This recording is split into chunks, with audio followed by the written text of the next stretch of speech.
Committee Room 30.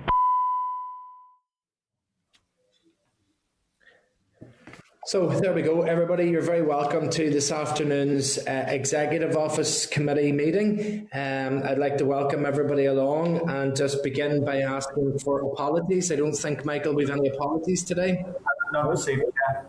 Okay, so maybe just a few more people to join us as the meeting progresses. Item 2 is Chairman's business. What I would like to do just formally under Chairman's business is to welcome Jon Stewart to our committee meeting today, who is taking over as the Deputy Chair of the committee. And we want to obviously extend thanks to Doug for his work on the committee over the past year. Made good, excellent contributions, really helped the work of the committee, and was very supportive and helpful to myself in the role of chair whenever we met various groups, although we didn't meet too many over the past year because of the pandemic, but we did get an opportunity to meet different groups offline, and he was always very supportive. Jon, you're very welcome, and we hope that we'll all be very nice to you. We're a very nice committee. We're all very nice to each other. I'm sure you will enjoy your time with us. Watch out for that Trevor Lund boy. You see whenever. No, I'm only joking. But you're very welcome, Jon. Thank you.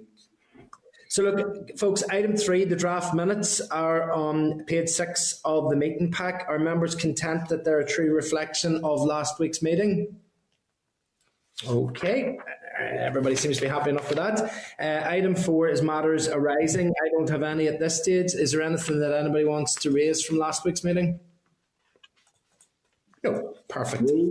Look, let's just get into the meat of the meeting, and what we can do then is move to item 5, which is an oral evidence session from the Community Relations in Schools, which is under our heading of Urban Villages and Communities in Transition. The information is available on page 16 to 29 of the meeting pack, and I'm hoping that we will have with us Lisa Dietrich, who is the Director of the Community Relations in Schools program, and also Dr. Emily Stanton, the program manager for the Community Relations in Schools. So if we have both of you on board, you're very welcome. Thank you very much for taking time to join us at the meeting today. What we will do, as I'm sure you've been hopefully updated, is if you could maybe give us some opening remarks on the programme and what happens, and then we'll move to members then asking some questions just to get some information. So you're very welcome, Lisa. I think I'll pass it to yourself then, and you can give us your presentation. Super. Thank you very much, folks. Delighted to join you today. I've scripted my introductory remarks because I'm one for going off in tangents, and I wanted every word to count. So if you forgive me being less interactive, hopefully that'll come in the question and discussion bit. So thanks very much, as I say, for having us. Myself and Emily are here to talk about the programme and its impact, and the impact of delays in funding or the limitations of one-year funding opportunities. So as you're aware, Chris is charged with the rollout of the buddy system. It's a commitment in the Together Building a United Community strategy, and we've been formally delivering on this commitment since February 2018 through urban villages across the 5 current locations. Prior to that, Chris had been supporting schools to implement Buddy Up in their sharing work across the province. The concept of Buddy Up is simple. It's how do we build meaningful relationships of trust between children, families and communities, with the powerful location of schools as the connector and anchor for peace building. Buddy Up is a simple concept, but it's one that requires a great deal of ethos development, trust, confidence and capacity building, and ultimately a whole school community approach, widening the access out and creating the role for an everyday peace builder to emerge. And it seeks to inspire and equip teachers, classroom assistants, parents and carers, as well as the children themselves.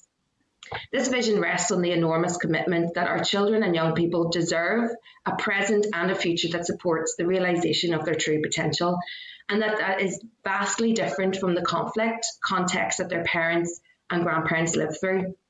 It is important to share that the 2 most resounding pieces of feedback from parents, carers and teachers involved in Buddy Up across many years now is hope and the mantra, we don't want our children growing up with what we had to. That is the ultimate motivator that attracts and creates real potential for the ripples of change to spread out into the community. I would like to share a little bit about how the buddy system was first identified and lifted into government peace strategy, as this will also help build the case for the development of a multi-annual funding model so necessary for tackling complex issues that require generational change, which is what I believe Urban Villages is about. The buddy system spans over 2 decades now and was pioneered by local principals from 2 nursery schools located in the heart of the Shankill and the Ardoyne, Edenderry Nursery Schools and Holy Cross Nursery School.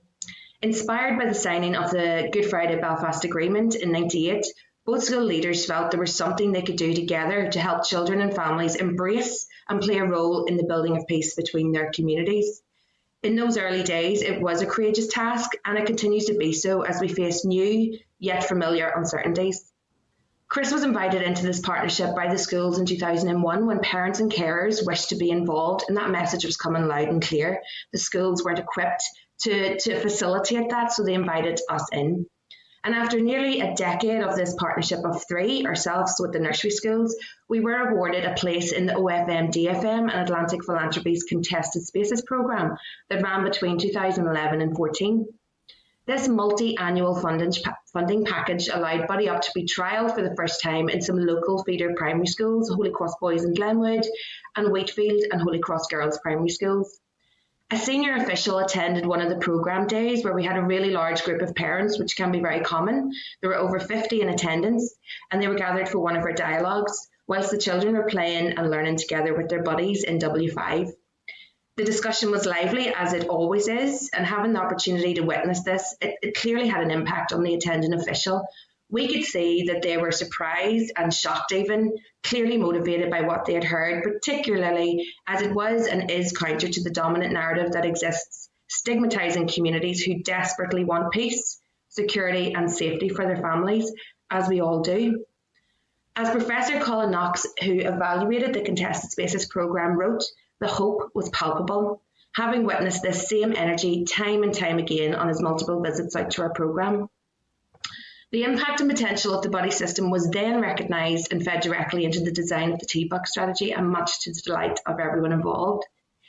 It's important to highlight that this multi-annual funding, if it hadn't been accessed and had that senior official not had an opportunity to witness the impact of the work, a significant and innovative peace-building opportunity would have been lost, as Buddy Up, even during the COVID-19 crisis, has continued to flourish and have impact. Also important to add that Chris is really fortunate to be core-funded by the Community Relations Council. Had we not have been in receipt of this 3-year investment, several initiatives that are also seen as pioneering in their field would not have taken root. One of those being the Antrim and Randallstown Schools Moving Forward Together, or MFT partnership as they're more widely known. That's been operating now for over 5 years. An independent good relations partnership of 20 schools and other statutory and community partners, paving the way for new learning and potential of replication across the province, and it's an initiative that the Education Authority are particularly excited about. This single-year funding model creates weakness and vulnerability, not just in the community and voluntary sector, but also impacts the co-design model itself. It puts additional and unnecessary pressure on groups who work at the grassroots and who are finely tuned to the context and the changes at a community level, and therefore the response. In the briefing, I laid out the various negative impacts that delayed communications regarding the issue of a letter of offer had on us, our staff, the organisation itself, and those impacts we are still working through. We are aware from a survey that we conducted just over this last week that similar impacts have been felt by many of the community-led projects also serving urban villages. Almost 50% of groups stated that funding delays negatively impacted their organisational governance, staff and finances. Some reported cessation of services, and one group having to stop a service key to the elderly and the housebound. Another preventing the development of a capital project. And as one contributor put it, multi-annual budgets is a necessity.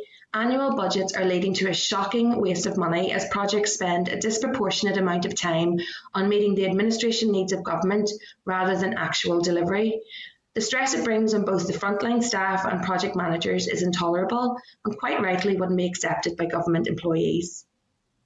It is true that often those who work in the community and voluntary sector experience sector burnout and feel forced to move away from work they are deeply passionate about due to the stresses working for the sector puts on their own family life and well-being. This constitutes a depletion of community leadership and resourcing, particularly at a time when bottom-up approaches are so necessary to create the positive outcomes against complex challenges that often require a long-term or generational change mindset. The co-design model is one very welcomed by the third sector, and at CRIS we've been privileged to work with the Urban Villages officials and other cross-sectoral projects, the community and the capital projects, but there is much more that we can be doing together. A 3-year investment would provide the necessary provision to think well and act well together in the tackling of common needs that disadvantage already severely disadvantaged communities. In April and May, despite the concerns over our organisational capacity, CRIS felt it had to respond to the tensions and violence that spilled out across several localities. We are continuing that work and co-designing a multifaceted response to support dozens of schools across urban village areas. Securing timely contracts and or a multi-annual investment will create much needed flex for organisations to be equipped to support the good relations work that has been cited by all school principals as needed now more than ever. In the spirit of rowing the boat together, we would urge that fuller consideration is given to awarding multi-annual funding packages and honouring the social capital and community infrastructure so fundamental to creating lasting change in our communities. Thanks everyone for listening and giving me the opportunity for uninterrupted airtime. Emily and I are more than happy to take any questions that you have. Thank you.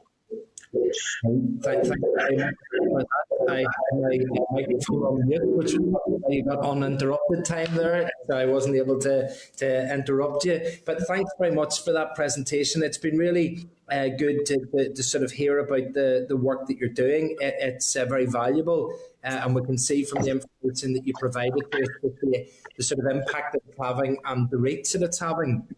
I'm not sure, I could be confusing you, and apologies if I am, but I certainly, with my background in youth work, I know that the boards, as they used to have a form of community relations that was in schools, and I don't know if that's a similar project to what you're involved in, but certainly I know that any of the interventions that did take place within the school was important, but that reach out into the community and that reach out and impact into the lives of young people is absolutely critical. And I know that, Lisa, you had written to us and that you're very passionate about the fact that 1 year funding is really impairing the work that you can do. And maybe what I'll do, although I know you've mentioned it in your report, just to give you another opportunity to sort of tell me, what would having a longer funding stream, say for 3 years, what would that enable you to do? What would be the real positive benefits of having that extended funding period? Yeah, brilliant question, Colin. So I suppose like anything, it's all about strategy building and preparation. So for instance, we've just recently informed all the Urban Villages schools that formally we are still around. You know, and as I said to Lindsay Farrell, even if Urban Villages funding doesn't come around, again, for us, organisationally, we are committed to those communities of need. They're high need, and it's a complete, the access that we have got into those localities now is really, I suppose, hitting home with what our organisational ethos and what our value base is, but not being able to, for example, even close a project up well, leaving it hanging, and then planning almost like a dual approach to close down but open up and further build that community outreach and build capacity with the staff. You know, we're still in the throes of the school year, and you know, those 3 term times are our busiest time of the year. Now summer is really a developmental period for us where we do a lot of resource development, particularly now with the implications of COVID. We've had to move a lot of our delivery online, and how do we recreate the facilitated from your youth work experience, you'll know how valuable and critical it is, that facilitated dialogue. It's much more stagnated online. So developing really resources that can give, it'll never be the same, but worksheets and training up the staff to try and emulate some sort of in-person delivery where the children are linked up in Google Classrooms. We need the expertise of the teachers, particularly now, to tell us how best to do that. And I have to say, if it wasn't for the generosity amidst everything they were dealing with of the schools releasing staff to help us co-design some of those programs, particularly the link-up element, live streaming into 2 classes at one stage, our programs would have fallen flat. And, for the sake of a bit, you need time to be creative. I think as an organisation, that is one of our key strengths, but no one could have obviously foreseen COVID. And at one stage I thought, okay, Chris is possibly going to close when COVID hit.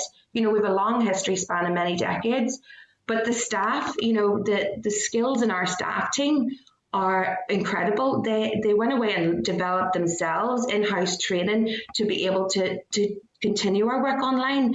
And as I say, the feedback from schools is that, particularly with the tensions that have blown up, that it's something that having a deficit year in terms of good relations and shared education type work, chronic. They want and need their children to meet their local neighbourhood children, children they're going to see in local shops and communities. So, we just need time to plan. We need time to strategize with schools who are particularly motivated. There's a number of school partnerships that are brand new. Those school partnerships have went from zero to confidence to reach out into their communities that would be heavily stigmatized. And I guess what we continue to learn in our work is that there's many voices in the community that aren't been represented. The danger of the single story that emanates from media and obviously from politics and how that pans out often is not representative, and the school is that anchor point for enabling those voices to come in. That is challenging and work that schools shouldn't feel like they have to face alone. So it does require a facilitative partner, and it's complex and it's nuanced, and it's not the same, say, in Donegal Road in the village to what it is in the Shankill and Ardoyne or Newton Abbey or wherever in some of our other locations of work. So, by the time you get your contract, you have to, if we didn't plan, like have a positive mindset, we would have closed everything down to make sure that, we're leaving things well and tied off sufficiently. But we don't operate like that. And it does put you at risk, and it creates, we almost lost our staff. Those relationships would have been gone. I would have happily jump back into program work, but that's not and shouldn't be the job now of me as a director. I love delivery, but we need the organisation to be robust and to meet the compounding need that is, I suppose, galloping at pace in our communities. I'm wonderful going off on tangents, as I've said. It gives that sense that to be able to strategize and to be able to provide some sort of in-depth core work, you need to know that you're not just T minus 11 months from the funding running out. So, and that programs do go in a cycle, that it is critically important that you have that end period that maybe is, and if you were just doing a 12-month period, you would be preparing for the endings around about sort of month 9, month 10. But if then suddenly halfway through a month 11 they give you another year's funding, then that just changes the dynamic of the work that you're doing, and it's important to have an understanding of how that happens. But maybe just for my other question, and it's a question I used to hate getting asked, so my apologies up front for that, but how do you monitor the impact that it's actually the work is having on the young people? How do you measure that? And would you find yourself maybe interacting with people that went through the program maybe 5 years ago or whatever amount of years ago, just to try and keep a thread on the impact of the work? Because unfortunately, a lot of funding is monitored, evaluated. What's the value for money? So how do you carry out that side of the work? So it's another cracking question, Colin. We're quite geekish when it comes to monitoring evaluation. So I'm going to hand over to our resident doctor, Emily, who brings so much new insights and just expertise to that whole important piece of our work. Emily, do you want to pick up on that question? Yeah, and thank you again for the opportunity to speak to the committee today. It's really an honor. So speaking a little bit about impact, I think, Colin, you're absolutely correct. It is a tricky one, particularly when you're working in, I feel like, peace building or youth work, where it's very difficult to measure impact and particularly in a short time frame. So I think that's, for me, another argument for the multi-year funding stream, because impact over 3 years, you probably have a little bit better sense of of what that might look like. But I will tell you a little bit about some of our impacts. We have had research conducted, both academic research and then sort of our own program-based research. And in 2018, we had some academic research that focused directly on Buddy Up. And that was a wonderful opportunity for us to learn a little bit about particularly what the parents got out of their participation in Buddy Up. So we had surveys conducted with over 53 different respondents at a particular event that we were holding. And they were able to tell us that Buddy Up increased their own desire to get involved with cross-community and community relations activities. So 75% of the parents felt that that exposure that their kids were having actually also motivated them to become involved. They really felt that because the program allowed them to interact in each other's communities, so they would go back and forth from each other's schools. So that was a really unique aspect. And they were invited to attend alongside. So they were going back and forth on a regular basis in and out of each other's neighborhoods. And for them, what was really important was that 80% of those parents indicated that made them feel safer in outside of their own community. So entering into the other communities area, which would have typically felt a little bit uncomfortable or even would never have happened. They 80% felt safer doing so. So we thought that was a really important one in terms of a behavioral change that could really make a difference in terms of feelings of safety and moving outside of limited kind of geographies. And also one important statistic that we want to mention is that 94% of parents felt that Buddy Up should be widely replicated. So that at that particular time, Buddy Up was a focus in the nursery school. So they were asking that it be replicated at nursery level and very comprehensively so. So that was a really exciting statistic for us to get on that particular piece of research. We've had regular research with urban villages, looking at sort of streamlined into the outcomes-based accountability metrics. So there, again, we have very good measurements there. 90% feeling that the project supported cross-community engagement. 90% improving partnership approaches to good relationships between their schools. And again, just 90% feeling that it improved their attitudes to cultural diversity and opened those up. So those are some of just the headlines of the impacts that we have. And again, I think it's the long-term impact. And because Chris is committed to localities in a very wide and deep way, that's a longer-term impact rather.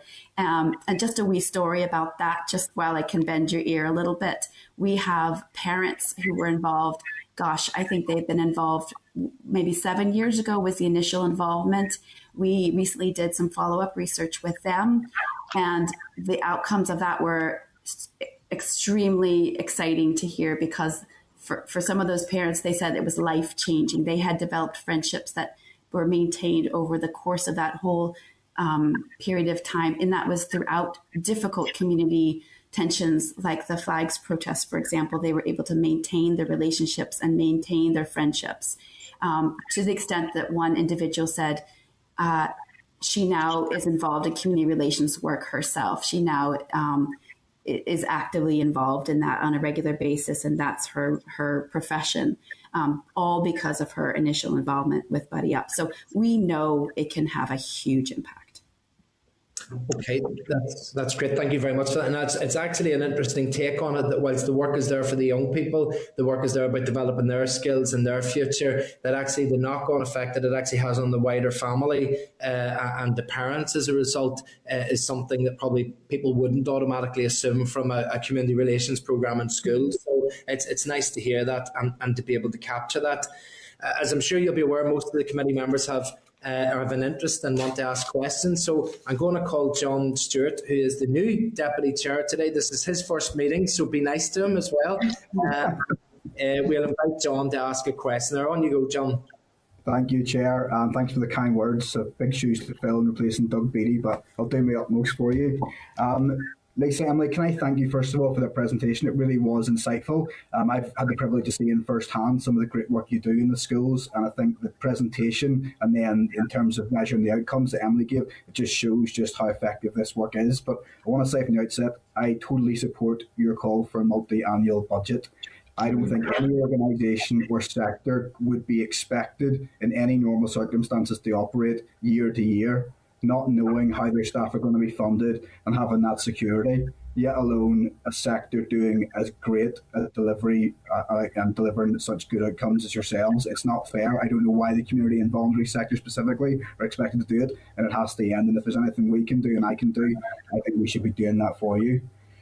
I have 2 points if I can share, 2 questions. I'm just really keen to get a feel for how the great work you do through the Buddy Up scheme ties in with other excellent work and engagement that goes on in the community, you know, how that all links together and how important you think that it is. And the second point, if I could, just from the presentation itself, there was you talking about the impacts of tensions and violence in the community, and I see about the meeting that was hosted in May last month.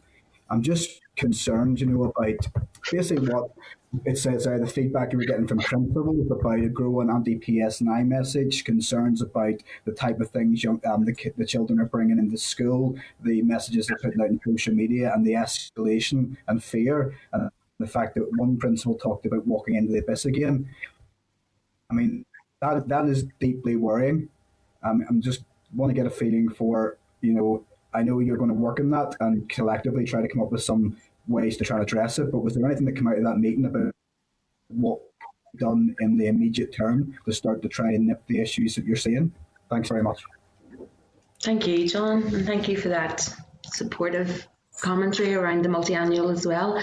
Emily, I'm wondering if I just kickstart briefly about the MFT model and pass to you about the work we've been doing to link up community and capital, ideally, projects in the urban village areas. So again, it goes back to that multi-annual security. So from our core funding from the Northern Ireland, the Community Relations Council, a lot of our work is developmental with the co-design element with school principals at the core. So we've been working really, for over a decade in Antrim and Randallstown, but particularly over the last 5 years. And I'll make this example brief because I want to focus on urban villages.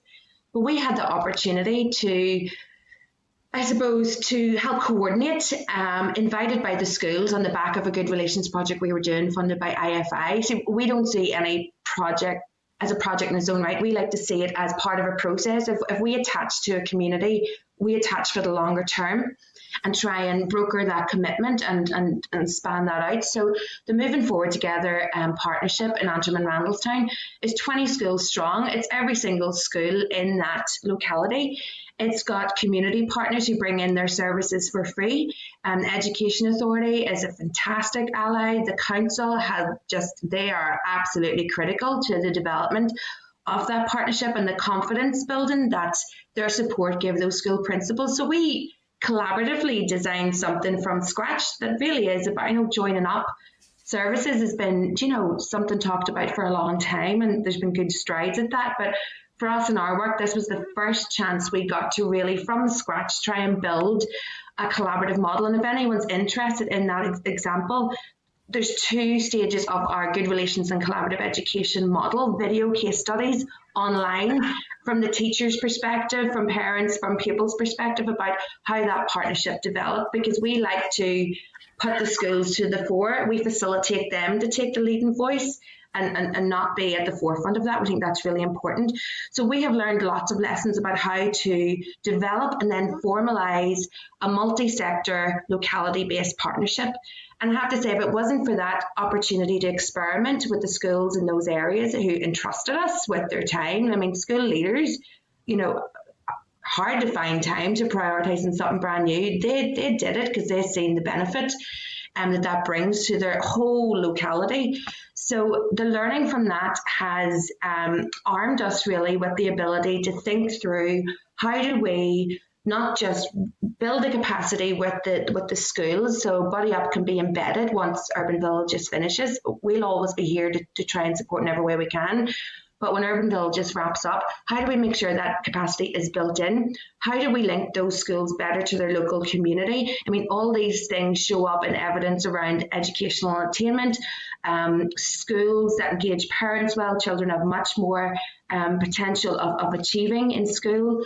Schools attached well to their local community, bringing in those services, also showing really strong results around attainment and common need and working to the same agenda. So I'll bat over to Emily at this stage, because again, we recently conducted quite a wide-ranging scoping exercise with the local community projects across all of the urban village areas. And then we'll get to the tensions question. Anyway. So I'll just make it brief. So we conducted a scoping study across the urban villages with all of the community partners that are also linked, in order that we could both identify sort of strategic ways that we can support and work together with the community. So we found all sorts of really interesting ways in which we think that can be enhanced in the future, which is, again, part of the sort of pitch towards a longer term funding allows that to really embed itself well. But one example, which was a really lovely synergy, was the call-in allotments. I'm not sure if you're familiar with the work that they do, but so they were able, we had a parent appreciation program at the end of one of our P7 programs called Knowing Me and Knowing You. And so parents are invited to attend. And so we partnered with call-in allotments, and they provided seeds, soil, all of the kind of ingredients to enable the parents to make gifts to the children as part of a celebration event. So that was a really nice way to have the community organization partnering with the school and partnering with us, with Buddy Up. So there are future examples that we can really exploit once we're able to do so. The scoping study was fascinating. It indicated there was many ways in terms of reading and literacy support, in terms of numeracy support. There's many ways in which our programs can be synergistic, using the buddy systems to enhance educational attainment, for example, just one example. So we'll leave it there in order to move on to the next question, but there's lots of ways we can work together. Yes, so I mean, the rather unfortunate series of events over April, in some localities where violence did spill out onto the streets. I guess it was a litmus exercise for us. So we invited that meeting with principals and schools in another locality in Newton Abbey. Now, we could have went further than that, but we thought we'll keep it to the 48 schools, because we weren't sure how many would turn up. And we thought, well, if there's dozens that turn up, it's not going to be necessarily a supportive space for them all to contribute to that discussion. So, I mean, it was astounding, the level of interest immediately. There's a sense that this is not necessarily support that the Education Authority have reached out with, in the immediacy of tensions kicking off. I mean, trauma, fear, that one principle, and probably will not talk about specifics in terms of feedback, but, that sense of walking into the abyss was the dominant message coming out across all those who participated. Feeling of isolation, feeling that are we in the perfect storm of going back into what we all experienced as adults, and know the long-term implications of that, particularly around intergenerational trauma and even the impact that has on educational attainment and quality of life outcomes. So it was a listening exercise, genuinely, but we also asked the principals, is there anything from your awareness of what is in our capabilities, or even things beyond our capabilities that we could partner with others on? What are key things that you think would be useful? So that survey has went back out to principals at the minute, and we're still collecting the information, but we sort of sectioned it off from what we heard from them in two main areas: a programmatic response and a communication response. The programmatic response would look at particularly equipping staff better to deal with issues that are very live in the classroom, not even in a personal development and mutual understanding lesson, but in the middle of a maths class. Children coming out with all sorts of questions, that I won't repeat, because they're just very difficult and emotional, and staff not knowing how to address those safely.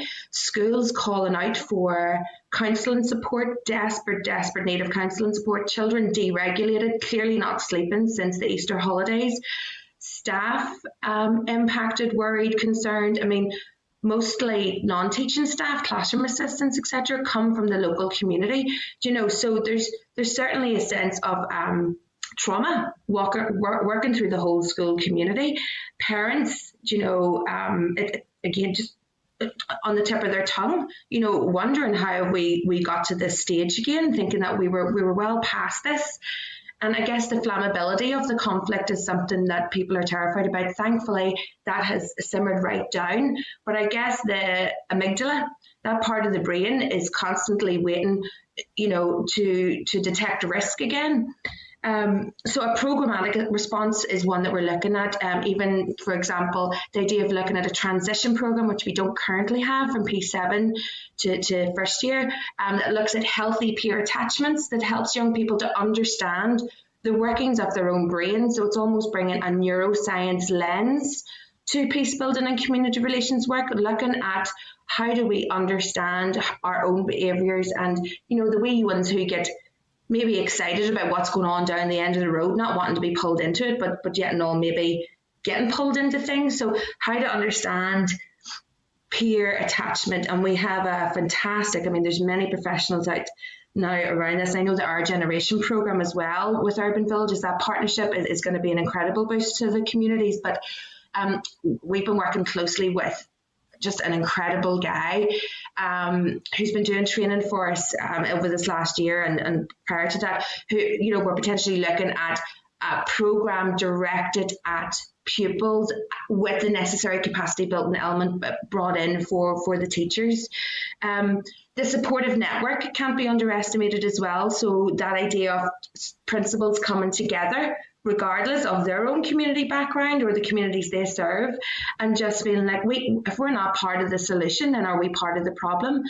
And then what we were quite taken back with, where is the good news stories? Where is the hope in all of this? This single narrative dominating media is just absolutely, pulling the life out of people. Community well-being, when you see your community represented in certain ways and it's only that way, it just depresses people. So there was a real calling from across the board, like unanimously, about alternative communication and an alternative media project, potentially a lobbying campaign. These are things that we're working out because, once principals say that we're acting on this, there might be different reasons why some people can commit to some things rather than others. So it genuinely is purely co-design. It's a new shift point for us as an organisation, because we never really, during the flags protest, we were working very closely in the community with the schools and had all sorts of conversations with others. But beyond doing our programme response, we didn't think outside the box. Now we feel like we're robust enough as an organisation to think outside the box and genuinely partner with, for example, youth provision, churches, businesses. How do we get people together under, with solidarity at the core, which doesn't mean people cannot have grievances, absolutely, around politics and cultural, events and situations. That is absolutely there and legitimate. But how do we ensure that children and young people and families do not face the trauma and the conflict, that comes with really highly unsettled community and political tensions? Yeah, absolutely. Lisa, thanks so much for that. I think we could talk about what is a really important subject. We could talk about this all day, and I can tell yours and Emily's passion for this. What I'll do is maybe touch base with you offline. It'd be great to come and see the work again firsthand. And I know we're still in the COVID environment, but hopefully we can maybe get something arranged and come and see some of that delivery and get a chat with you further, if that's okay. That would be incredible, John. We'd welcome it. Thank you.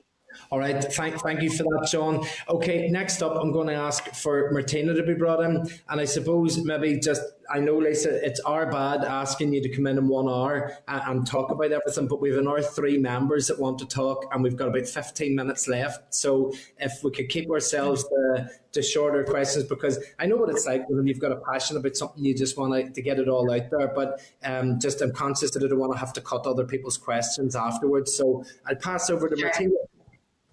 Thank you, Chair, and thank you, Lisa and Emily, for that. You talked about sectoral burnout in terms of the community sector and the benefits of pulling projects and buddy up with other projects.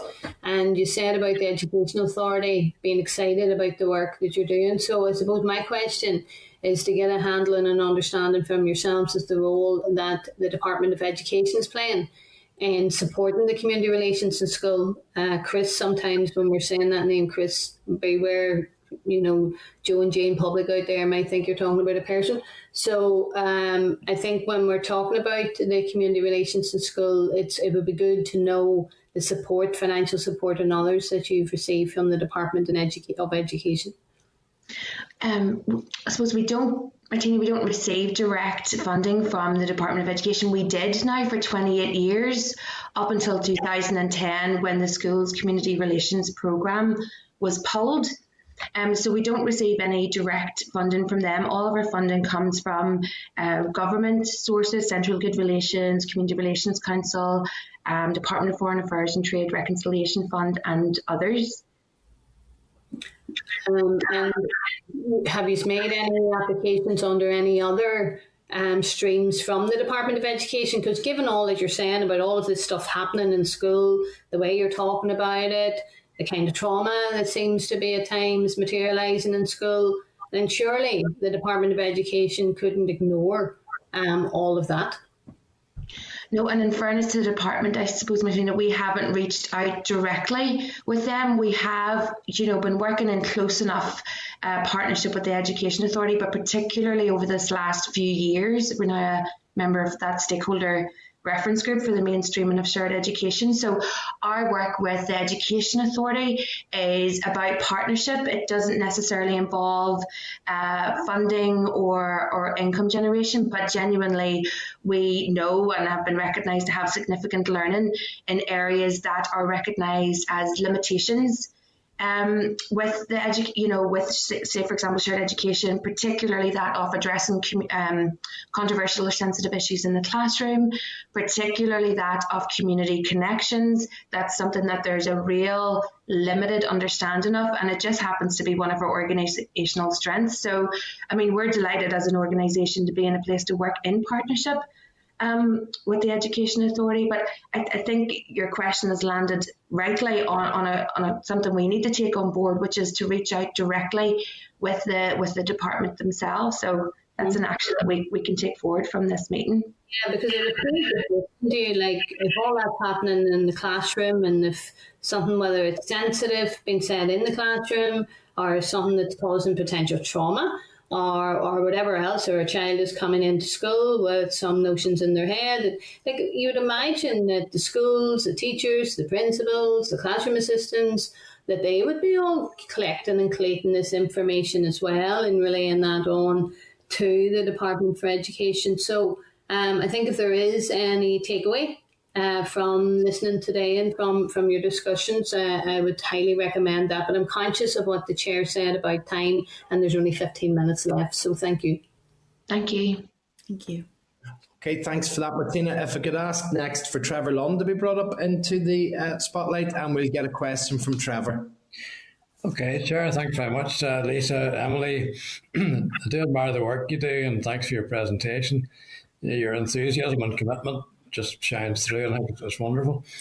I'm looking at the list, a sample list of programs that you're involved in, and Every School a Good School and T-Buck and so on. And 3 of them are to do with shared education. Obviously a big thing and one of your main platforms, I'm sure.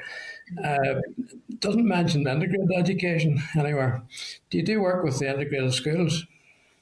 We do indeed, Trevor. I'll bat to Emily. She's more succinct than me, so. Okay. Thank you for the question, Trevor. We do work with integrated schools, quite a number of them.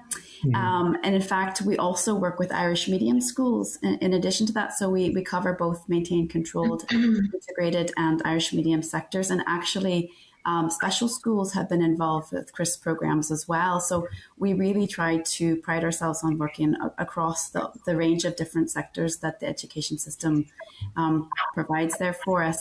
And I suppose, we would welcome all opportunities and have had really successful partnerships between integrated schools and controlled schools and maintained schools. So really, while that might seem a little bit unusual, it has worked really well, and we found great openness amongst all of the different sectors that we work with.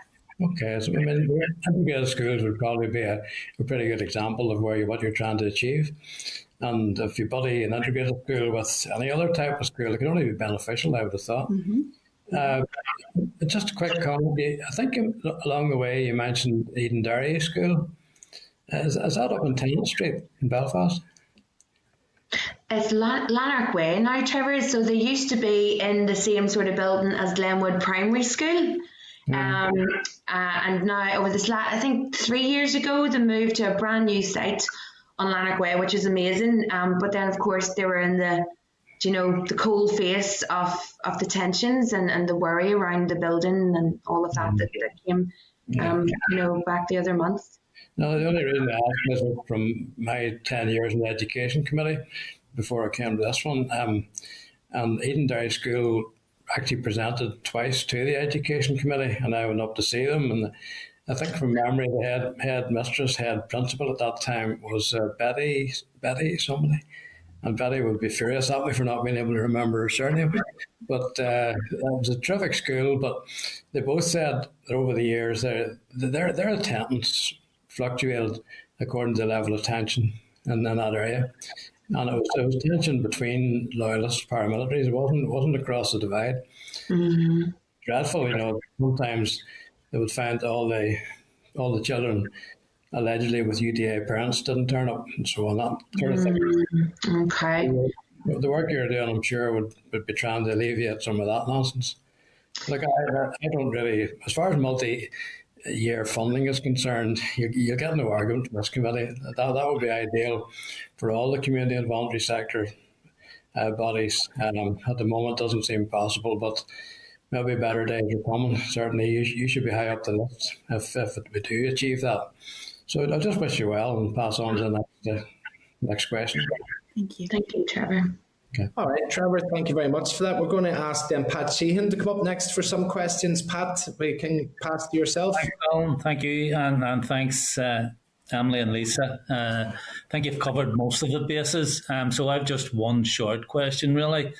I suppose within your practices, has there been any consideration given to informing the various communities and I suppose parents and children about the discrimination and racism that's suffered by, I suppose, whether you want to call them immigrants, newcomer, refugee families? Thanks. Yeah, that's a spot on question as well. Emily, do you want to pick up on that wee one, just in terms of programme? Yeah, I suppose what I would say is that I think increasingly many of our schools, in particular in certain geographies, are quite multicultural, and much more so than they would have been maybe years ago.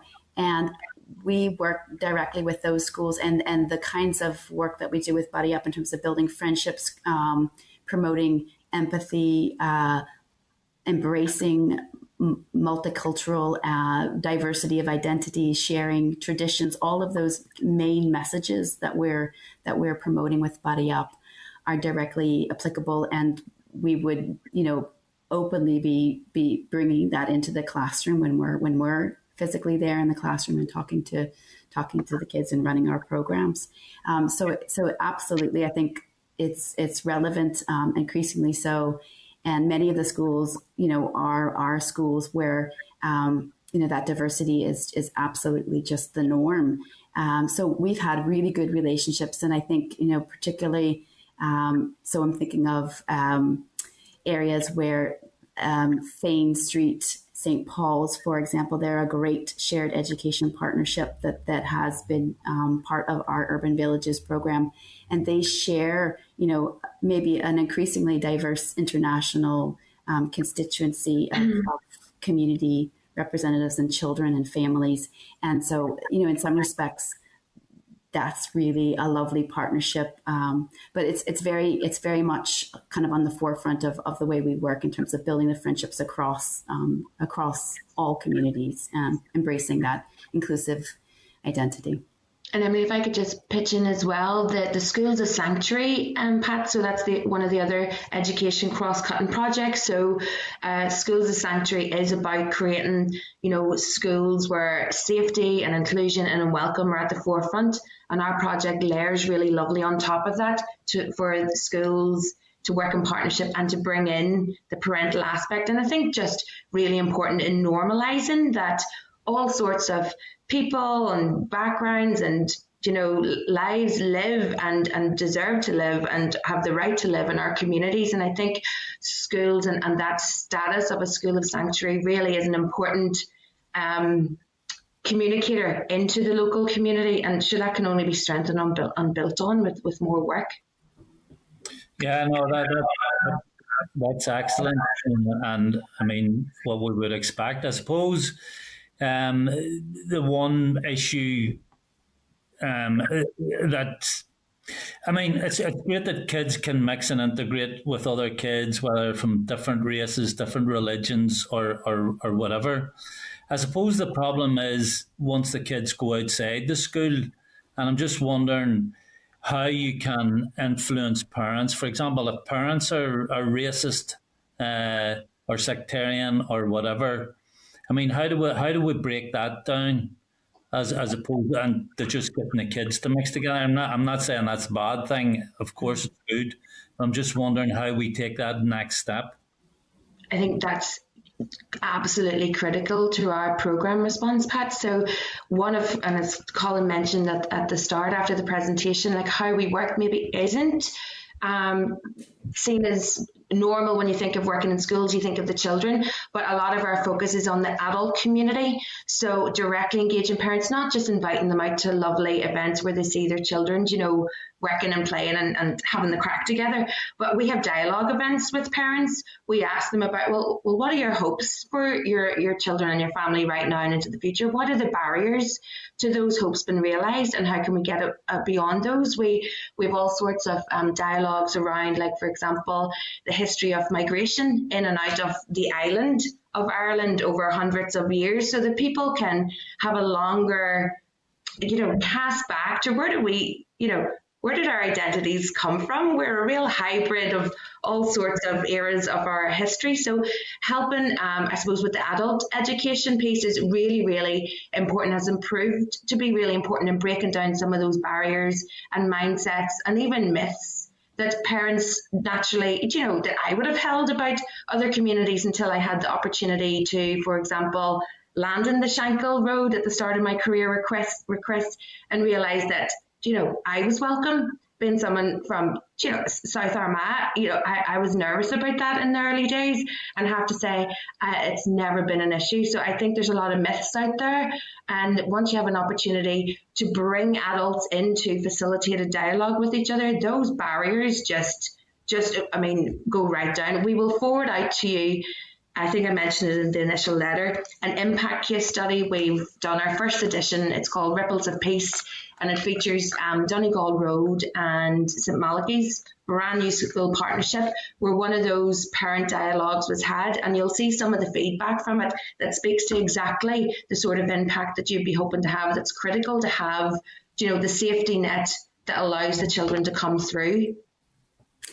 And if I could just add one last thing, I mean, it is a generational approach. We need to see it in the long-term basis. This is long-term change we're trying to encourage. And again, if we can leave you with one message, that multi-year funding allows the longer-term commitment. And it means that we can really make those changes and invest in those communities and invest in those families over the long term.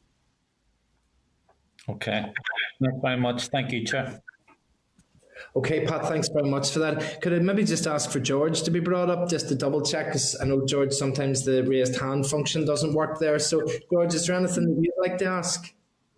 Excuse me, Chair. Yes, and very, very welcome to Lisa and Emily, and they've given us an excellent presentation. I've just a couple of wee points here. I represent East Londonderry and live in Limavady, and we are presently building a new shared education campus between Limavady High School and St Mary's School. And it's going to be fairly exciting. The only thing is that the headmasters, they're tearing the hair out of their heads. They're trying to get a sports hall included in the project. But unfortunately, the Education Authority seems to be dragging their feet on it. And if there's any way or any input you could have to help that, because it's an excellent project between the two schools, and they're to be commended for the absolute necessary work that they're doing for young people in this area. And again, thank you very, very much. And anything from a committee point of view that we can do to help you, we certainly will. Thank you so much, George. I met the Limavady principal just last week at the Innovation Lab around shared education. So we haven't really worked on helping schools get a shared sports hall, but we're not adverse to trying new things. So anything we could do to help and reach out with those schools, we'd be glad to. Yes, that'd be great. Be brilliant. If you have any input whatsoever, it'd be very much appreciated. Particularly from Darren Morgan, the headmaster of the high school. We have had quite a lot of meetings with over the past while back. But, thank you again. Okay, that's great. Thank you very much for that. And I don't see Trevor or Christopher indicating there for any questions, so I'm going to maybe just go on and assume that they're okay. Maybe Christopher sometimes has difficulty with the hand up, Christopher. No, I'm fine, sir. I'm fine, thank you. Okay, dead on. Okay, listen, Lisa and Emily, thank you very much for your presentation today. I think you're doing the sort of work that we want to see more of. You're doing the sort of work that we know is important and critical to helping form healthy attitudes amongst our young people. It's about promoting amongst our young people the sort of society that we want to move forward and see in the future. As I say, coming from that background of doing community relations work in schools, as I have done in the past, I can appreciate and understand the importance of it, and still, even to this day, bump in the street and in the community to many people that would have participated in programmes in the past. And whilst occasionally it might be over a pint in the local bar where people are telling me, I did that programme, but I learned this and I learned that and I learned the other. Whenever that's 20 years later, you know that you were having an impact at the time. And I think that the assurance that you would get from having a sustained funding package in place to allow you to plan is something that would be very, very critical. And I'm sure that we'll take a few moments afterwards as a committee to discuss maybe if there's ways that we could advocate for that. But to both of you, thank you very much for your attendance here today. We'll let you go. And as I say, good luck with your work going forward. And hopefully we'll catch up with you again in the future. Okay. Incredible. Thank you so much, everyone. Thank you. Take care. Bye. And maybe if we do just pop the committee up into the spotlight, because I think it might be worthwhile to maybe write to the department just to advocate on the back of what we have heard today, and maybe ask about just to advocate for the process of a multi-year funding stream for groups and the work that they do. Would members be happy if we did something like that? Yes, indeed. Yeah. Okay, so look, we'll get some correspondence together from the committee and maybe discuss the importance of multi-year funding for groups such as the community relations in school. Okay, members, that's brought us to exactly 3 o'clock, which is exactly the time for our next presentation. It is item 6 on the agenda, which is the Urban Villages and Communities in Transition. It's an oral evidence session from departmental officials. Members, on pages 31 to 33 are the relevant papers, and if I could ask that we could bring up into the spotlight Lindsay Farrell, who is the Director of Urban Villages and Communities in Transition at the Executive Office, to Grania McDonald, who is the Urban Villages Programme Delivery Manager at the Executive Office, and to Colin Moffat, who is the Community and Transition Project Delivery Manager at the Executive Office. So you're very welcome. Thank you for coming along here today for this presentation, and I think maybe are we handing over to yourself, Lindsay, maybe to kick off, and then afterwards we can ask members for some questioning after that. So over to yourself, Lindsay. Thank you very much, Chair, and thank you to the committee for the opportunity to be here this afternoon. It's all of our first outing on Starleaf, so bear with us and let's hope the technology holds up, but we really do appreciate the opportunity to be here with you this afternoon to give you an update on both the Urban Villages Initiative and the Communities in Transition project. So if the committee are content, I will start with Urban Villages, then move on to Communities in Transition, and then we can allow for questions at the end, if that sounds okay. So since 2016, the Urban Villages Initiative has been supporting a range of community-led, cross-cutting and capital projects to improve good relations and help develop thriving places in areas where there's been a history of deprivation and issues around community tension and the legacy of the conflict. You'll be aware that there are 5 urban village areas, 4 in Belfast and 1 in Derry Londonderry. So the Derry Londonderry urban village takes in the Bogside, Fountain and Bishop Street areas, while South Belfast covers Sandy Road, Donegal Pass and the markets. Our North Belfast urban village covers the areas of Ardoyne and Ballysillin, with East Belfast taking in the Newtonards Road, the area from Grampian Avenue to Bridge End.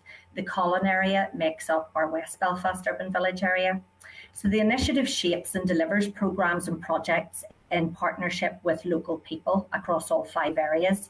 It's an area-based and community-informed approach that promotes good relations through a dual approach of building community infrastructure and social capital, while also building cross-community networks and projects. As a result, the programme's having a real impact on people's lives and the places where they live in terms of both community cohesion impacts and outcomes and improving the physical environment through our capital project delivery element. So working with community and statutory partners, the initiative has successfully delivered 198 programmes involving over 60,000 participants and more than 790,000 attendees at events across the 5 urban village areas across Belfast and Derry Londonderry. There are currently more than 41 community-led projects spanning the 5 areas, and these are projects that enable local groups and residents to tackle a wide range of social issues that are very much led and informed by the priorities within the local area. This includes innovative approaches to issues such as health and well-being, making places feel safer and more vibrant, and supporting learning, employment, volunteering opportunities for young people and others within the community. Cross-cutting initiatives are another important element of our programme, which represents strategic approaches to priorities shared across the urban village areas. They involve working in partnership across central and local government and with other key stakeholders such as Buddy Up and Chris that you've just had a briefing from. The initiatives include support in 46 schools across the urban village area, employability initiatives, tourism and heritage, capacity building, and a £6 million Peace 4 funding programme, which is focused in urban village areas to support positive mental health and emotional resilience. These projects have seen 349 groups working together collaboratively and over 1,200 training courses delivered overall, whilst building stronger connectivity both across and within the urban villages themselves. In 2015, at the outset of the programme, ministers announced a then planned £45 million capital investment in support of a whole range of capital projects in the 5 areas. These range from parks, community hubs and transformation of vacant and derelict sites. £2.2 million had already been invested at that point, giving a total capital budget indicatively at that point of £47.2 million. The Urban Villages initiative in its current form is currently set to continue until March of 2023, with a further 12 months to allow for existing capital projects to be completed. 44 capital projects are now completed, with over 300,000 users, over 700 activities delivered, and over 500 construction and administrative jobs created as a result. The remainder are working their way through the development, planning and business case stages. Given the passage of time, and now we have a much firmer assessment in terms of the project viability and costs, and particularly taking accounts of global impacts on the construction industry as a result of the pandemic and other issues, a review of the capital plans currently underway, and it's under consideration within the department. I think we're very clear in terms of measuring impact across the programme, and obviously the committee have heard today about the value of measuring the difference that we're making through our programmes. From the surveys that we have completed across urban villages, 90% of participants have met someone from a different background where they didn't previously have the opportunity to do that. 84% have experienced the culture and traditions of different backgrounds, with 80% feeling more favourable towards people from a different background. We've also seen 91% of participants reporting improved mental health and well-being, with 94% having an increased knowledge and skills.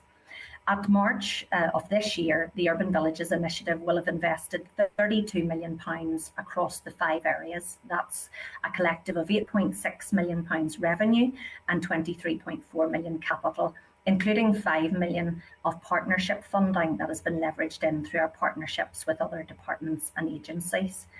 So the area-based approach, we feel, has proven to be extremely effective. We feel there's really valuable learning here that we're capturing, and we want to explore how we can expand and extend and apply that to other areas.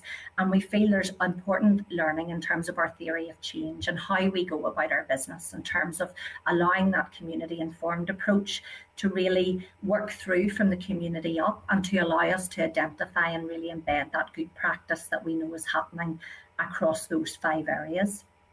So in moving on to the Communities in Transition project, you'll be aware that the Communities in Transition project is one of 38 actions contained within the Executive's Action Plan on tackling paramilitary activity, criminality and organised crime.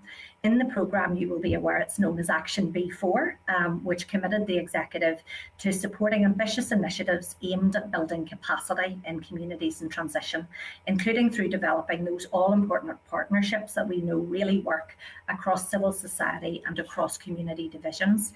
The project is designed to support and empower communities that have been most impacted by the issues around paramilitarism, other forms of criminality and the ongoing coercive control that comes along with that. You'll be aware that, again, it is an area-based approach, and the 8 areas of focus that were identified at the outset of the project take in Carrickfergus in Larne, Antiville and Culwater in Larne, together with Northland and Castlemara in Carrickfergus, Brandywell and Cregan in the Derry-Londonderry area, Kilcooley and Rathgill in North Down, North Lurgan taking in the area of Kilwilkie, and then Drumgask and Craigavon. West Belfast, which pretty much covers the entirety of West Belfast from Lower Falls to Ballymurphy, New Lodge and Greater Ardoyne in North Belfast, and Upper and Lower Shankill, including the Woodvale area, and last but by no means least, the Mountain Ballymacarrat in East Belfast. These areas were identified through a piece of research which was commissioned by the programme board. The intention of this was to ensure that a targeted approach was taken to the areas that are most impacted by that continued paramilitary presence, and that resources weren't being diluted too thinly across the whole of our society. We do recognise, however, that these are not the only areas impacted by these issues, and expansion of the approach is something that's under active consideration within the department, obviously within the context of the budget constraints that we're working within currently.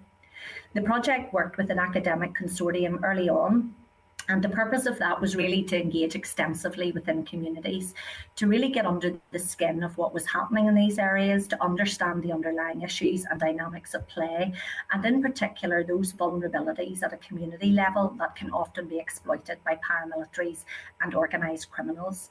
As a result of that piece of work, 7 core themes for intervention were identified. These cover issues such as community development, community safety and policing, health and well-being, culture and identity, addressing the needs of young people, specific support for ex-prisoners, and when we talk about ex-prisoners, it's people with conflict-related convictions that relate to activities that predate 1998, and restorative practice. To date, under these themes, CIT has commissioned 34 individual projects across the 8 areas of focus. There are 272 individual organisations involved in some aspect of the project, whether that's as lead delivery organisations, tender partners, or indeed beneficiaries, and approximately 1,300 individuals are participating. Delivery up until the end of March of this year was supported by a budget of £8.5 million. Back in July of 2020, the executive had considered a proposed approach to extending the Tackling Paramilitarism, Criminality and Organised Crime programme for a further 3 years, up to the end of March 2024. This approach included the continuation of the Communities in Transition project, and approval was given in principle subject to the confirmation of the match funding from Treasury. We received the confirmation of our budget settlement at the end of February of this year, when the Secretary of State wrote to the Justice Minister to confirm the level of UK government funding for the continuation of the programme. In that settlement, it was confirmed that Communities in Transition would benefit from a £10 million allocation to support the continued delivery of CIT over a 3-year period. It's true that this sum of £10 million does fall short of the initial £12 million bid that we had initially put into the programme, but I think we very much welcome the 3-year certainty that does come with that budget settlement. I think it's something that recognises, as the committee itself recognised before our briefing, that this is longer term, difficult, complex work, and it requires that longer term, more strategic approach in terms of our planning, and to see these impacts really embedding at a local level. It also allows us to be strategic on that 3-year basis in terms of the design, delivery and implementation of projects across the 8 areas. So since last year, we've been undertaking a lot of engagement across the 8 areas that we work in to really refine proposals for the next phase of the project. This has included engagement with current delivery partners, statutory agencies, political representatives and other stakeholders, and we do really appreciate all of the input there has been from political reps who have taken part in those sessions and our political briefings. Public pre-market engagement sessions took place online between the 4th and 12th of May, and these were really an opportunity for us to restate the purpose of the Communities in Transition project and to share indicative outline plans at that point for Phase 2 projects, which we hope to deliver in Phase 2 across the 8 areas of focus. The procurement phase for the next phase of the project commenced on the 21st of May, and we would intend to have awarded the Phase 2 projects in early July, which will hopefully minimise any gap between the Phase 1 projects ending at the end of June and the Phase 2 activities kicking in July. So that has been, I know that's been a lot of information to cover across both projects. We're very happy to follow up with written briefing papers if that would be helpful to the committee. That will include a lot of this detail, but very happy to take any questions or comments now on both urban villages and Communities in Transition. Thank you. All right, Lindsay, thanks very much for that. I'm going to jump straight over to Pat Sheehan because I know he needs to go at 3:30. So, Pat, we can let you kick off with the questioning there. Thanks very much, Colin. And thanks, Lindsay, for that presentation. It's very comprehensive. And I mean, I know both of these projects, the Communities in Transition and the urban villages, have made a big difference. And I'm speaking specifically about West Belfast because that's where I have knowledge of both of them. And I know Jennifer McCann was like a dog with a bone, and Orlia Flynn has sort of taken over where she left off and done a lot of work there. And I've spoken to other community activists, people like Jerry McConville, Peter Lynch, Jim Gervin, people like that. And I've spoken to them about the communities in transition in particular. And they believe, and these are people who have years of experience in the community sector, who believe that it is really making a difference. You know, it is impacting on levels of criminality. There are fewer these so-called punishment, beatings and shootings, and you know all the type of things that we're trying to eradicate from society, and it's having an impact. I am slightly concerned that you know there was a bid made for 12 million, and you only got 10. Do you think is there any chance that that extra couple of million could be made up in the future?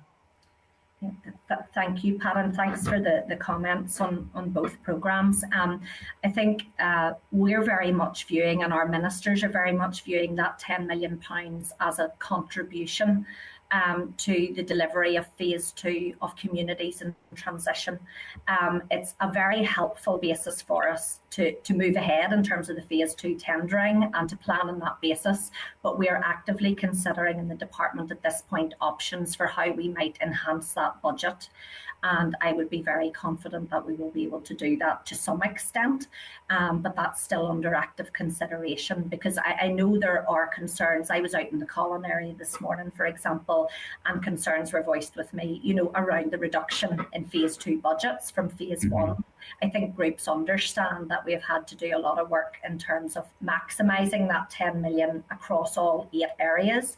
And certainly we want to keep the momentum going in terms of the projects, which is why we have moved ahead. But certainly if additional resource were to become available, we would be keen to augment phase 2 budgets for contracts where we can do that. And also leave the scope to try and test some new ideas because we're very conscious that in these communities, things don't stand still and issues will change and the context will change and we want to be agile and to be able to be responsive to that. So we would like to build in some scope for that sorts of activity as well, Pat. So that is something we're actively looking at and discussing with ministers around how that budget might be enhanced for phase 2. Okay, thanks for that, Lindsay. And there was an argument, I think, at one stage for a youth stream to be included in the communities in transition. Where does that stand at the minute?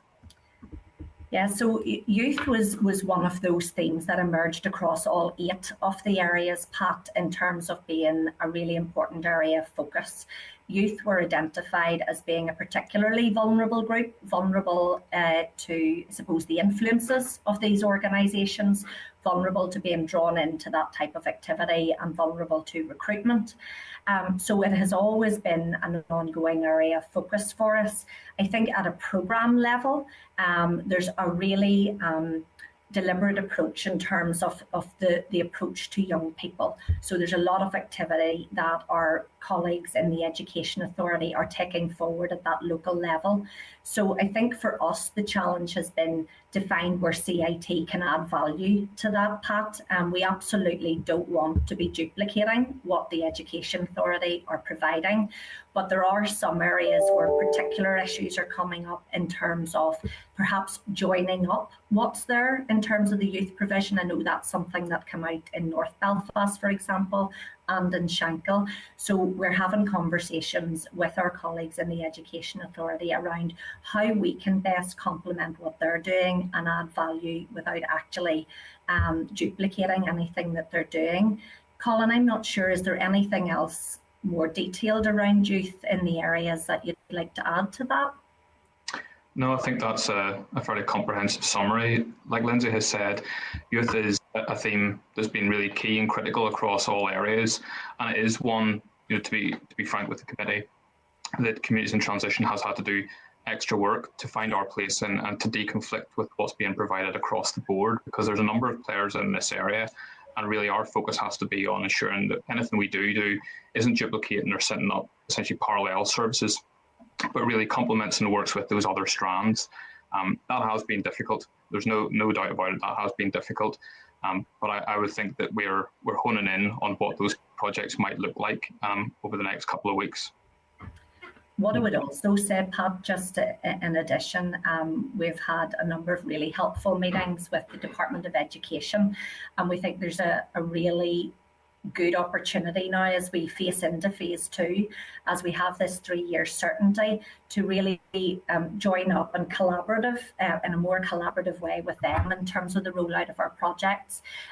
Obviously, yesterday we saw the publication of the Fair Start report, and there's certainly really important learning for the communities that we're working in terms of educational aspirations, underachievement, lack of achievement. So I think there's real opportunities for synergies there that we've already started to explore with the department, and we'll continue to work with them and explore where we can have better partnerships with them to try and meet, I think, the outcomes that we all want to see in these communities. We're already focusing in a number of areas around smaller scale projects about raising the aspirations of young people, working with the schools and trying to instill that aspiration for something better and for better alternatives from the age of 3 or 4. And we feel that's really where it's at in terms of that early intervention. And I think, again, that's something we'd be keen to develop as we go into phase 2. Okay, that's great, Lindsay. Thanks for that. Thank you. Thanks, Colin. Okay, Pat, thank you. Okay, I need to be careful here, Lindsay. Whenever you ask Colin to come in and contribute at the end of it, I panic that you're asking me to add on to the end of it. I recognise that you've somebody with you called Colin. Too many Collins. Give me a number instead. I'll try and chip in as I can. Look, maybe the next question, and I don't mean this to appear rude, but there is a perception in places that the Communities in Transition Fund is a slush fund for groups that may not have moved themselves towards exclusively peaceful and democratic approaches, and that there is some hesitancy within people to see this money being invested in groups. What assurances could you give me today, I suppose, that that perception is wrong, or that you can do to challenge that perception? Yeah, no, thank you for that question and for your candour. I think it's really important we discuss these things. What I would say is that some of the commentary that there has been in media over recent weeks has been entirely unhelpful and wholly inaccurate, and I think our ministers have taken every opportunity to make that point, both in the chamber and through other forms of statements. Right from the outset, I suppose we have always been up against it in terms of a perception around communities in transition, and that was something we were very alive to. I think we're all realistic enough to know that we're all working in a very difficult space when it comes to these types of issues, and there are sensitivities, and these issues are complex. They have developed over generations, and it will take a longer term approach. So I think we recognise that from the outset, and I think from that point of view, we had taken a lot of time at the outset and often attracted criticism for it, for going out, explaining the concept of CIT, and indeed many walked away from the process because they didn't feel it was what it should have been. There was a lobby that felt it should have been about transitioning paramilitary organisations to something else. We have always been very clear that Communities in Transition is not about that. It is about focusing on the communities. It's about building the capacity to support the transition of those communities. And that includes increasing their capacity, building the skills. It's also about improving collaboration, both within and across those communities. And it's also about increasing participation. And all of that is laid out in a very clear theory of change that we have for our project. That's about those 3 elements. It's also about addressing the factors that allow paramilitary organisations to recruit. It's about addressing the factors that allow them to exert coercive control over a community. And it's about allowing them to be legitimate at a community level and addressing the factors that allow them to do that. So the whole premises of CIT, and I must say it's only one project out of 38, we can do what we can through our projects to build that capacity, to improve that community resilience, but it does require all elements of the programme to wrap around and play their part also at a community level. CIT is not about providing a policing response. CIT is about building a strong, confident, resilient community. And I think we've taken a lot of time to communicate that theory of change, which is why it is incredibly disappointing then when we are faced with the type of inaccurate media reporting that we've seen. We've taken the opportunity through the recent pre-market engagement to reaffirm that and to talk about our theory of change again. We've also taken a lot of time right at the outset of the project to deliver a behaviours framework, because we were often met with the challenge, well, how do you ensure that the funding from this project doesn't fall into nefarious hands or dubious people? And we developed a behaviours framework that was based on the revised Ministerial Code of Conduct. It required anyone delivering a project on our behalf to sign up to this behaviours framework, to the rule of law, to non-violence, to support for the police. And that was included as a condition of contract in all of our phase 1 contracts. We have reaffirmed that again as we go into phase 2, and that will again be built in as a condition of contract for phase 2 contracts. And that's something that is made very clear, that if you want to deliver a project on behalf of communities in transition, you must sign up to that behaviours framework. So I think we can totally stand over our theory of change, what it is that we're trying to do. But I do really feel we do need that collective conversation, and the media has a role to play in this in terms of responsible reporting around the project, what it is, and more importantly, what it's not. And I think we have made that very, very clear, and our ministers continue to do that at every opportunity. Okay, I probably wouldn't just share as much the element that the ministers have been entirely explicit about it. I think they've said that the reports that were there were wrong, but I don't think they've really done an awful lot to detail just how that was wrong. And perception is everything. The perception, I think one of the best ways to challenge perception is to provide lots of information, and then people can make that informed decision themselves. And I suppose, as you mentioned there about that ministerial, almost adopted from a ministerial code perspective of guidelines for people, has that ever had to be invoked? Have you ever had to challenge that? Because certainly there would be, again, knowledge maybe on the ground that there are people that would have been involved in certain groups, or people that are involved in certain political parties that are then involved in some of the activities. So have you found at all that you've had to invoke that code with any organisation or any individual within a group at any point over the last period? I think there's been a couple of occasions, Colin, where the behaviours framework has actually been invoked by the delivery partner organisation themselves, where they have potentially had concerns, and you'll understand that I can't go into the actual details just to protect the organisations involved. But there has been times where they have invoked the conditions of that behaviours framework within their organisation as a way of maintaining the integrity of their project and their reputation in terms of the delivery of that.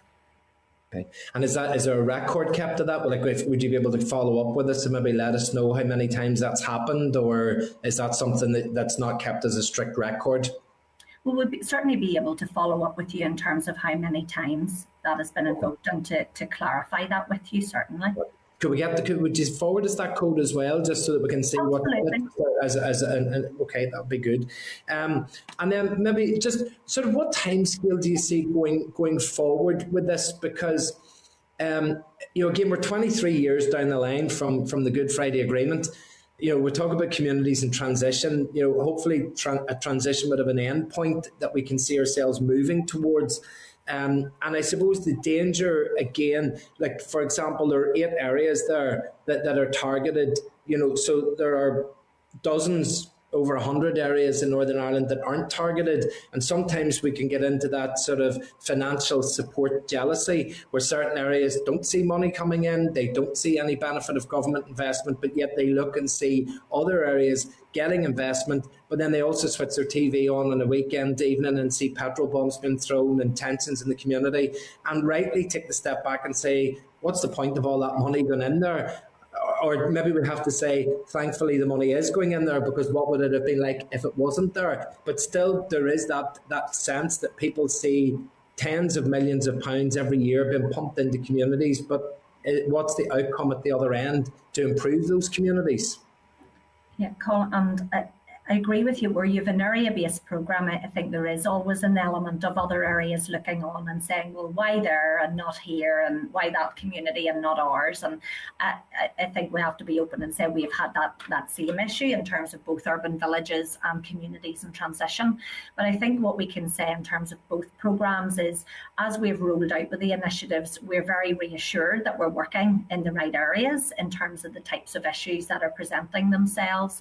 And as we look at the impact of our projects, I think the recent unrest that you mentioned over recent weeks, I think you've just hit the nail on the head. It can be often very difficult to build a narrative around the impact of all of this, because on one hand, you could argue, well, what difference is that money making? But on the other hand, you can say, well, does this not show we're working in the right areas and we need more of it over a longer time? And I think the committee has already heard today around some of the frustrations there are across the sector in terms of shorter term annual funding rounds. And that's certainly something we heard when we went out to engage across the areas, that this really does require that more sustained, longer term approach, and that type of very focused, intensive look at the issues and a layering of interventions, which I think is brought by an area-based approach. It allows you to go into an area, look at the whole swathe of issues, and then come up with a coordinated plan, as it were. And if CIT or urban villages can't address each of those issues, we certainly will try and connect and reach out to others who can come in and wrap around those communities. So I think CIT certainly has that real opportunity now that we have that 3-year approach and that 3-year certainty. But I think the challenge for us at this stage is to get our measures right, in terms of the impact that we're having. At a programme level, they're moving to a benefits management approach. And the benefit that communities in transition will be asked to link into is an improvement in community resilience. So we're taking a lot of time at this point before the phase 2 tenders are developed or are awarded, that we actually develop those measures around that improved collaboration that I talked about, that increased participation at a community level, and those developed skills and capacity. And it'll be against those that our measures will then be looked at, and how projects will be measured in terms of their impact. And I think if we really hold fast to our theory of change and measure the impact that we're having against those 3 indicators, I'm very confident that these projects overlaid with each other and developed in that really integrated way can really narrow the ground at a community level for those influences we know that can try to exploit any space that they're given. Okay, Lindsay, thank you for that. I'm going to pass over to Jon Stewart, the Deputy Chair, for some questioning. So if we could bring Jon up into the spotlight, please. Jon, over to yourself. Thanks, Chair. Thank you, Lindsay and Colin and Gonya for that. Lindsay, you're clearly very passionate about that. You can just tell, by the way you're coming across. And this is something that you have a clear interest in, and I take my hat off to you for the work you've done to get us here. As the Chair sort of alluded to, there have been various guises of schemes like this since 1998, and I think some of the scepticism comes from the fact that they just see it as more of the same, more of the carrot, and less of a stick. And while I don't believe that to be the case, there is that belief out there. Do you believe the key to maybe this one is the amount of research that went into identifying those areas, first of all? And how important do you think then going forward, I know we've got 3 years for this, but to try and embed it and keep it there and not have to keep going back and revisiting these areas, how key do you think it is to embedding that into local community groups, into the councils, having that as part of their good relations strategy, working with the PSNI, all those statutory agencies? How important is that for long-term success? No, thank you, Jon. And you're right, there is a level of scepticism, around these programmes, and I know there is a narrative that this is more of the same. I think the point you made about the time taken around the research is a really important one, and that's what I would argue is the difference in terms of this approach. So yes, there was the research done to identify the areas, but I think the key point around communities in transition that differentiates us from other programmes was the time taken to actually go out into the areas, talk to communities in their widest sense, not just the gatekeepers, talk to communities and actually listen to what they were saying. And not just to listen, but to truly try to understand the nature of the issues. Because I think what that did was it allowed us to understand that on the face of it, a lot of the issues seem the same, so young people, community safety, confidence in policing, health and well-being, a lot of the issues were very similar. But when you actually took the time to engage with communities, often they manifested themselves in different ways, or there were different vulnerabilities at a community level that needed a very distinct tailored response. And I think that is what is different about CIT. It's not a programme that has been designed within the executive office and then rolled out in 8 areas equally and very generally. It has been a programme, yes, the approach was designed, but really it came and was informed by the communities themselves, both in terms of the issues and the areas that were identified, but also in terms of the types of projects that would work and what implementation might work in Carrick and Larne may not work in Drumgask and Kilwilkie. And that is something that we've seen played out in terms of the project. So I think this is what makes this different. And it has been taking that time at the front end to understand. We did get a lot of criticism for that, Jon, from the communities. They just wanted us to get on with it. They just wanted us to get the funding out the door and the projects to happen. But I think everyone is now seeing the benefits of having taken that time up front. Your point around 3 years and embedding the good practice as we go is also a really important one. We see 3 stages to everything that we do in communities in transition. We think there's a lot of enabling activity. We also think there's a lot of empowerment required within these areas, but a really important piece around embedding the learning and the good practice. When we went out to the 8 areas that we work in, there was a huge frustration amongst communities that they felt often good practice was lost between short-term funding schemes. So when one came to an end, that knowledge and experience dropped off, and it wasn't necessarily picked up again in every case by the next funding programme.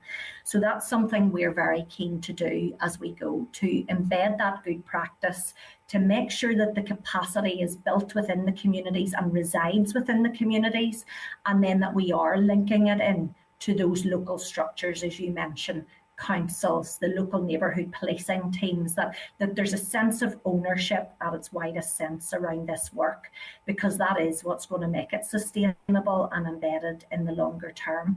So that's very much going to be a focus of ours as we go into phase 2 and making those connections right from early on of our phase 2 projects. Okay. Just one more point in terms of the measurements. I suppose, is that something you'll want to assess and monitor as things go along, or is this something you'll look after 3 years and trying to figure out how success has gone? Obviously, those who are rolling out the schemes will see individual examples of positive outcomes, but in terms of from an overall point of view, is that something that really needs to be looked at the end of the scheme? Yeah, so Jon, and I'll bring Colin then around the detail of this as well. He's been doing a lot of work around this. I think it will be a hybrid approach of rolling evaluation as we go, and then something at the end as well. But again, Colin will be a lot closer to the detail around where we've got to around all of that. Yeah, I think that's a spot on description, Lindsay, of saying that it's that kind of rolling assessment mixed in with something more full and wholesome then towards the end of the project. Because what we would like to be able to do is, as we're going, if we spot cases of best practice or things that work or things that could be mainstreamed somewhere else, we'd like to be able to promote that and bring that to the door of the best placed department or body to actually do those things. So yeah, we will be measuring on an ongoing basis. We'll be doing that at both an individual project and thematic level. So say where we've got a community safety project, there'll be individual metrics and measures that we're looking for movement on there. There'll also be things we're looking at in terms of the overall CIT approach. So to circle back round, we will be looking at that on an ongoing basis, and then being in a position then towards the end to provide a more fulsome update on the entire approach. Okay, no worries. Thanks for that. Thanks, Lindsay. Colin, go on you. Cheers, Chair. Thanks for your time today. Okay, nobody else is indicating to ask questions at this stage, but I will just do a double check with George if he's there. Just George, have you anything you want to check out?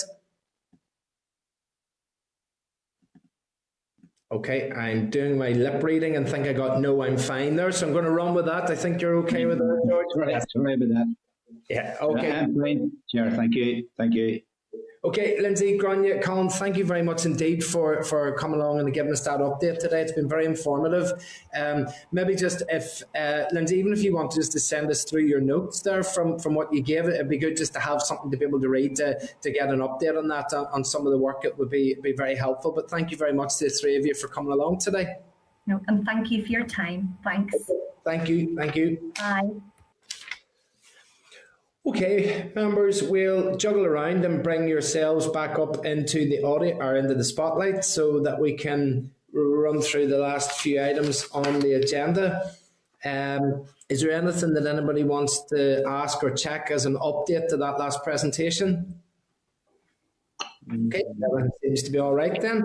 Okay, then we'll move to item 7, which is the Historical Institutional Abuse to Community Committee motion and our consideration of the wording.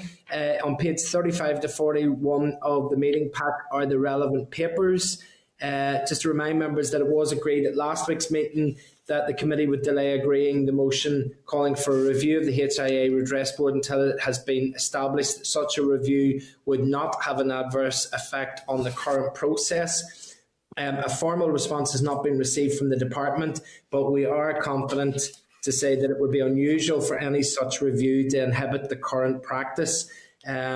So we could proceed with the stipulation that a review should not interrupt the process whilst it is being carried out. So the proposed wording is there. Are members happy to proceed with that, or are there any views on that we'd like to take? Chair. Emma, yeah, go on ahead. Yeah, sorry, thanks, Chair. No, it was just, I know we had obviously asked about sort of getting more information on what a review would constitute, or a sort of a cast iron guarantee that it wouldn't lead to any delays for victims and survivors. I know that there has been correspondence there in the table papers for an offer to meet with yourself and Jon now, and we'll welcome Jon as the Vice Chair of the committee, with the President. I wonder, can that be, we've obviously had a lot of presentations and have had loads of correspondence and are aware of these issues. And I would have a real apprehension about us doing anything that then means that someone who is on that waiting list at the minute might, find further delay. And if there was an opportunity for us to streamline that, to get an opportunity to speak to the President and put all this to it and get a tangible response as to how they're dealing with the issues and the delays that have come up with the redress board, rather than the process. To me, it just just shouts halt, look at how things are doing. And when you start to look at how things are being done midway through, sometimes you can put a stop on the whole process. So it was just to reiterate that and to see if there was a quicker way to do that. Okay. Right. Look, maybe let's look at maybe a solution if this would work. The proposed wording that is there, could we add at the very end of it, and calls on the First and Deputy First Minister to carry out a review of the redress board, which must not inhibit the current, the current application, must not, I could think of a way of words, but something that basically says that will not prevent anybody that's in the current system or there. And also, it's likely to be the very last sitting towards the last sitting of the Assembly before any committee motion would be tabled. And we do have the groups coming to visit us on the 23rd of June. What we could do as well is we could schedule the President of the board to come that day as well and do a presentation to us. And then if we felt at the end of that meeting with both the groups and the President that there was no need for that committee motion, which would be 2 weeks later, we could withdraw it. But if we could include in the wording of the motion that it must not inhibit the current process that anybody is going through, would something like that capture everybody's views on that? Chair, I would fully agree with what you've said. Yeah, thanks, George. And Trevor, you're looking in there? Yeah, I'm kind of with Emma here. The notion to carry out a review of something that's ongoing, which the review presumably may well expose deficiencies in the current process. But that wouldn't be much comfort to the people who have been dissatisfied with the way the process has operated up to now. I do wonder if it's wise to go ahead with such a review at the present time. There may be some other way to assess the programme without reviewing it. And then if I had to put in a rider at the end that the review shouldn't hinder the current process, so it's almost making the assumption there's nothing wrong with the current process. So I have a review. I'm not totally sure, but all this, to be honest. What about a form of words? Excuse me. Any ongoing review must not. Let me get this right. Must not in any way delay the provision of services or payments to those affected by the issues. So, what I understand the concern is being, like basically we are wanting to get services and payments out the door as quickly as possible, but people have also raised with us concerns about the way in which that is happening. Yeah. So this isn't, ultimately this is about, delivering goals better. So if we were to say something around, a review of existing mechanisms should not in any way delay or impact upon the provision of payments and services that arise as part of the scheme, something like that. Yeah.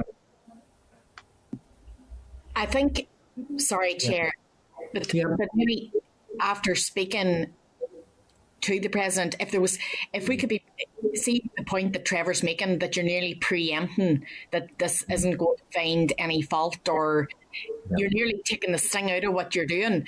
If there was something that we could do that would be just highlighting the problems that we know exist and asking for those to be addressed, rather than a review which is going to be time consuming and which may well come out and say, no, well, it's been done as best as it could be, and up for us to say, well, we know that's not the case, but in the meantime here we've stalled progress for survivors who are coming to us saying that things aren't happening as quickly as they should be. Yeah. I mean, I've met with every sectoral group that's involved in this, and they've all asked for a review of this process. So I would certainly want to put on record that on behalf of those groups, I would support a review because they've asked for it in every group that we've met. And every meeting that we've been in with them, they have said that they're unhappy with the processes that are being carried out by the redress board. So on that basis, I would be supporting that we do, seek a review. But obviously, if the committee's not agreed on that, then we can't proceed with it. No, I'm not opposed to that. I'm not opposed to that. Okay. Well, then, I want to avoid a vote on this, but I think if we're, well, I don't want to misrepresent what I'm saying.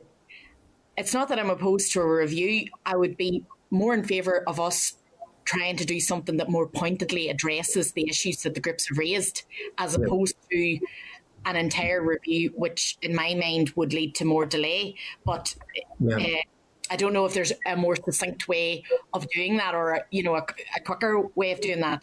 I know what you're saying in terms of the request for a review, but whilst the process is ongoing, stop it midway through, I would be worried about.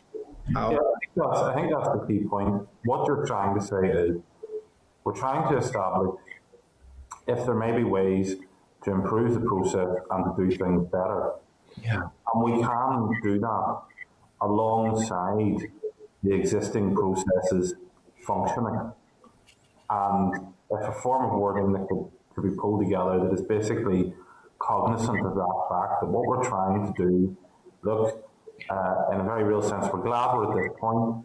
We're glad that things are being delivered. What we're trying to establish as a committee, arising out of concerns that have been raised by groups with us, what we're trying to establish is there a better way to deliver for those groups and individuals?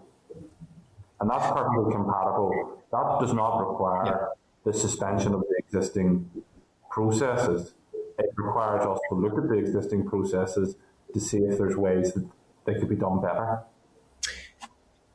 Could I suggest, would it work if we added at the very end and calls on the First and Deputy First Minister to carry out a review of the redress process to be undertaken concurrently with the current process?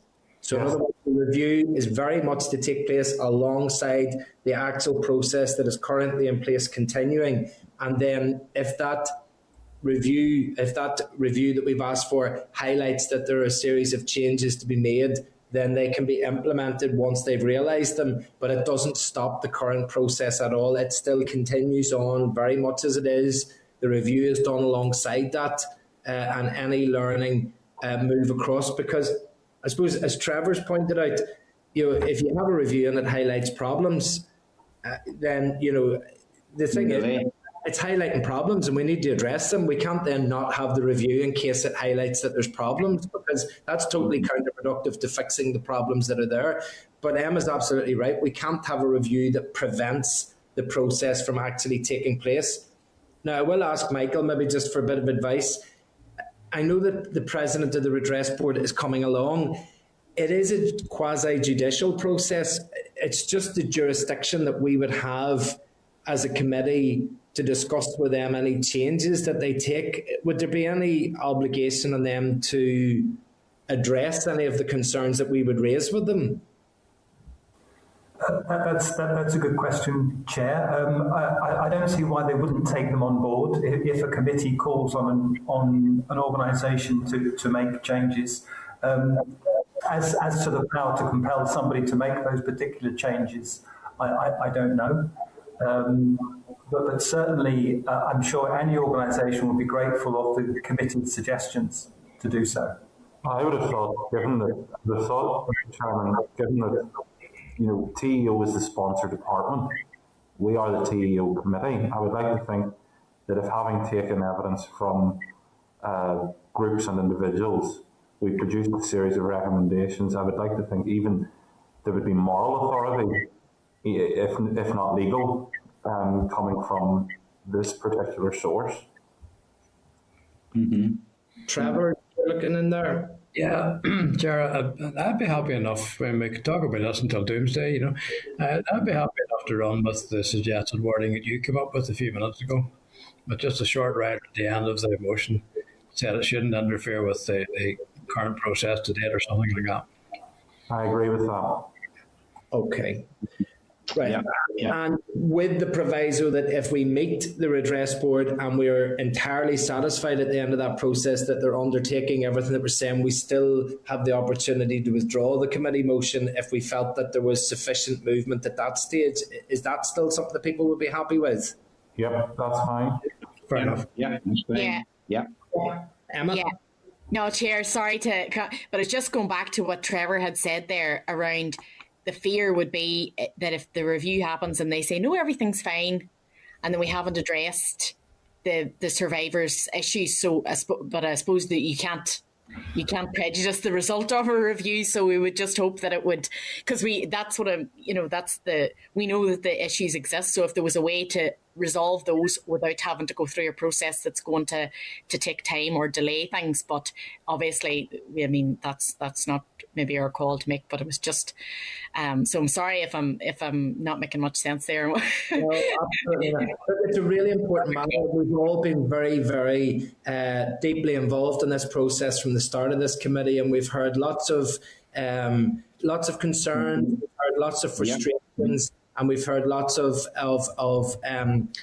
people wanting to see the issue dealt with properly. And we've had the Commissioner, and we've had advocates, and we've had groups with us. So, it's been a big piece of work for us, and we just want to get it right. And again, anybody that's watching this, to continue to press that message out, is that all of us are collectively wanting to get this right in the interest of victims and survivors. So the fact that it takes us a bit of time to talk about it is good, because we're wanting to get it right. But Michael, I think you've enough there, hopefully, to get us to the next stage then. Okay. Members, thank you for that. That's been very useful. Then we'll move ourselves on then to item 8, which is the Forward Work Programme. Michael, I know we had discussed stuff this morning whenever we were chatting online. Have you had any updates or progress from then? In terms of the concurrent meeting?